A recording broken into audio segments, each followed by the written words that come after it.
Hey there, are you a guitar player who's trying to learn more pieces, trying to learn them faster by chance, and it sucks and it takes a long time and you hate it? Well, I've got 2 tips for you to make learning pieces of music a lot faster. These are tips that I actually employ regularly, and as soon as I started doing them, it sped up the process and it also made it a lot easier. It made it a lot less painful. It actually is pretty simple. It's to learn it backwards. So start at the end and then work your way forward, which probably seems crazy, but it won't by the end of the video. So I'm going to tell you what I used to do, okay? So I used to try to cram as much music into my head as I possibly could, okay? And because I didn't want to look at the score. So this is something you should not do, and you're probably doing right now, okay? Don't do this. When you're trying to recall music like this that isn't solidified in your head, basically you know it up here in your brain, but you don't really know it in your fingers yet. You can't really play the piece fluidly. It can be really taxing mentally and requires, like in my experience, like quite a bit of energy. And for me, that was actually the most uncomfortable part of learning a piece of music, is having that kind of like fuzzy memory of what the piece actually is and trying to repeatedly recall it until it was solidified. Then I could get to the point where I could actually play through the piece of music. Again, the whole reason I would do this is so I didn't have to look at the score. I wanted to get away from the score, I wanted to get away from the tab, and I wanted to be able to sit down in my room or on my bed or on a couch or whatever in the living room and practice the piece that I already had memorized. When I went to college for music, I had to take piano lessons, and my piano teacher was amazing. He would play for the Detroit Symphony Orchestra like all the time. He was like a really rad pianist, and he was a really awesome teacher. And he actually gave me this idea to learn pieces backwards. And I remember, like, in the lesson, he was like, you know what you should do, Sam? Instead of learning the first measure and then going to the second measure and the third, you should actually start with the final chunk of music. So that could be the last measure, or that could be the last 2 measures. And you learn that first, and then you learn the penultimate measures. So you might learn, let's say the piece of music has 60 measures. You'd learn measures 59 and 60, right? You get that down, and then you'd back up and you would learn 57 and 58, for example. Then you'd back up and you would learn 55 and 56. And you'd go like that throughout the entire piece of music until you get to the end. Basically, the last stuff that you learn is the beginning of the piece of music. Okay, and I'm going to tell you why that actually works, why this is a great way of doing it. Whoa, let me just interrupt myself and say that if you're somebody who wants to get really sick at solo guitar arranging so you can make your own covers, maybe put them on YouTube, play them on stage, or just playing for yourself and your friends, click the link down below. There's a short explainer video that will talk about how you can personally work with me on your arranging journey. So give it a check if you're interested. All right, back to myself. So if you learn music the normal way, let's say like, front to back, basically the new piece of music that you don't know yet is always going to be the piece of music that's the most fuzzy. That's the most difficult to recall. We kind of like have a tendency to want to start at not only at the beginning of the piece of music, because that's the piece of music starts at the beginning, right? It starts with the first measure. So you kind of want to start there. You have a tendency to want to start there. There's another thing that happens, which is that it feels better to play stuff that you can play better.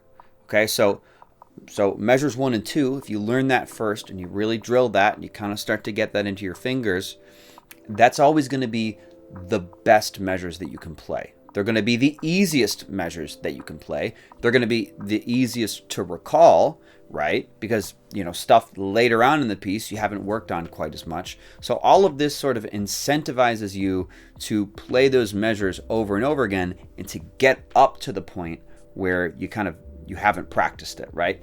So, you'll play through measures 1 through 5 because you know it pretty well. You're incentivized to start there because that's the way the piece of music goes, right? It starts at measure 1, and it's easier, it feels better, it sounds better, so you just tend to do it, okay? What's actually difficult is to focus on the measures that are difficult for you, right? That are new. Okay, so focusing on measure 6 and beyond, like that stuff is just, it's fuzzier, it's more difficult. It actually takes more effort to practice that stuff. But so you kind of end up not doing it as much as you should. And you know, this is for most people, not everybody does this, but a lot of people do this. They'll just end up repeating a bunch of stuff that they don't really need to repeat that much. So instead of doing this, okay, try starting at the very end of the piece of music with like the last 2 measures, for example. So you'd learn those 2 measures, you'd work on them, you practice them, you get them good. So now this final part of the tune, you know the best, okay? And then once you get that down, then you're going to back up and you're going to learn these measures, the measures that lead into that chunk, right? So again, it might be, you know, you'd learn measures 59 and 60 first, then you'd learn measures 57 and 58 next. And the cool thing about this is that the chunk of the music that you know the best is always going to be the chunk of music that you're going into, all right? And there's something about that, having the stuff that you're more familiar with at the end. It kind of helps incentivize playing the stuff before it and then moving into that. You know, you're moving into the stuff that, you know, that's better. The other thing that happens is that because the chunk in the music that you're working on currently that really requires the most attention, so in this case it would be measures, say 57 and 58, because you've learned 59 and 60, you're working on 57 and 58, right? Because of the fact that these measures here are the thing you should be spending your time on right now, it makes it easier to do it because it's the earliest thing in the piece that you know, right? So it's like, at any given time, you starting at the beginning of what you know, right, is going to be the thing that you should be spending your time on. And we have a tendency to want to start at the start. So the start for you is going to be measures, right, 56 and 57, or 50, 57, 58. You get what I'm saying, right? So that's going to be the start. So you're incentivized to hit that over and over again. You're always starting with the stuff that's the most fuzzy, and then of course you can move on into the stuff that you know better if you want, but you don't have to. You could keep on working on this one little section. For some reason in the beginning I had like resistance to doing this. I would like, you know, I kind of wanted to start with the beginning of the piece.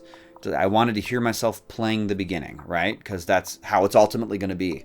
But you know, disciplining myself and making myself focus on the end instead, and working like this throughout the piece of music, I don't know, man. It really, really helps. It makes it a lot easier. So definitely try that out. Now, one thing I do want to say, here's a little caveat that's important. And this is important however you learn a piece of music. But make sure that your fingering is locked in. So make sure you know exactly the way that you want to play the piece ultimately. Okay? So you got to spend some time. So if again, you're starting at measures 59 and 60, make sure that the transition between measures 58 and 59, you got to make sure that transition works. Okay? You got to make sure you know exactly what fingers to use when you're going from 58 into 59. Because if you don't do that, what you risk is you'll learn 59 and 60, right? And you won't pay attention to the seam of measures 58 and 59. You won't pay attention to the way that those measures flow into each other. And what'll happen is sometimes you might go, oh crap, I actually just spent a bunch of time learning, you know, measure 59, the beginning of 59, and I used the wrong fingers. Because in measure 58, I'm in this crazy position here, right? I'm all up here. I actually got to be down here. I actually should have worked out the fingerings down here. Then you'll basically have to, you know, create a new fingering, and then you will have wasted time, basically. So that's the one caveat, that whenever you're deciding to, you know, push musical information into your fingers, into your muscle memory, make sure that you don't have to change the muscle memory later. Make sure you're actually learning the correct muscle memory, which again is the correct positions and the correct fingering. So that's tactic number 1, okay? Learn the piece backwards. I think you understand this. So tactic number 2 is to try not to cram the music into your brain. Try to cram it into your fingers. Okay, what do I mean by this? Well, remember I told you earlier, the way I used to do it is I would sit in front of the computer and I would try as hard as I could to cram. Basically like you're studying for a test for school. You got a test tomorrow or whatever, and you're trying to cram as much information into your brain so that you can pull it up tomorrow. That's basically what I would do. I would sit there in front of my computer. I would just take as much of the piece as I possibly could, maybe even 20 measures or something, and just cram it in. Don't do that, okay? Instead, focus on much less of the music than you think you should, all right? So if we're talking about learning a piece backwards, I want you to focus on measures 59 and 60 a lot longer than you think you should. Basically, don't stop just when you have it memorized. Okay, keep working on it until you can really play it well. Okay, so I want you to push it not into your brain, push it into your muscle memory. Okay, so we're gonna kind of try to circumvent or just kind of bypass the whole phase of you're really struggling to recall the music. Okay, you're struggling to recall the positions. Instead, you're gonna get the piece as close as you can to where it's ultimately gonna be, right? Because when you really know a piece well, you're not thinking, oh, what's the next position? Was it 3 or 5, or where does my bar go? You're not going to be thinking things like that because it's going to be all in your muscle memory. It literally has to be in your muscle memory in order to play a piece of music well, right? So, being that you have to put that work in, ultimately, you're going to have to repeat measures 59 and 60 over and over and over again until it's smooth. Just start doing that. Start doing that immediately. We're just trying to eliminate the whole period of painful, crappy memory recall, right? That whole period where it feels like you're memorizing flashcards. Start practicing the piece of music the way that you're ultimately going to be playing it and spend more time per chunk, okay?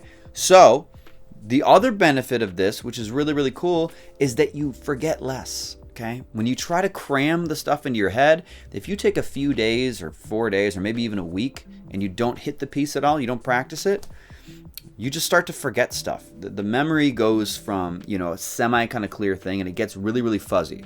But if you really spend time on, that like I said, measure 59 and 60, if you really spend time with that, and you really work on it with the intention of actually being able to play it well, the way you're gonna play it, what'll happen is you'll notice that you can take way longer periods of time and the muscle memory stays. Your goal is not to go from I don't know the piece of music to I have it memorized, right? Your goal is to go from I don't know a piece of music and I can play the thing, and I can play the thing really, really well. So I do think that the time it takes to go from that spot of not knowing it to being able to play it well, I think that happens faster. At least in my experience, it feels like it happens faster. And what I can guarantee you is that it happens a hell of a lot easier. Okay, you'll go from that point to that point with a lot less pain if you do it this way. So to recap, all right, you got your 2 tactics here. Okay, number 1, learn the piece backwards, start at the end, work your way forward. Make sure your fingerings are correct. All right, don't learn stuff that you're gonna have to ultimately change. And then also, try to focus on less music for longer periods of time. Okay, so don't be in a rush to cram everything into your head. Start working on the muscle memory of it sooner, and I guarantee you're gonna have a much easier, smoother process from getting to I don't know the piece to I'm playing it well. All right, so go forth, rip it.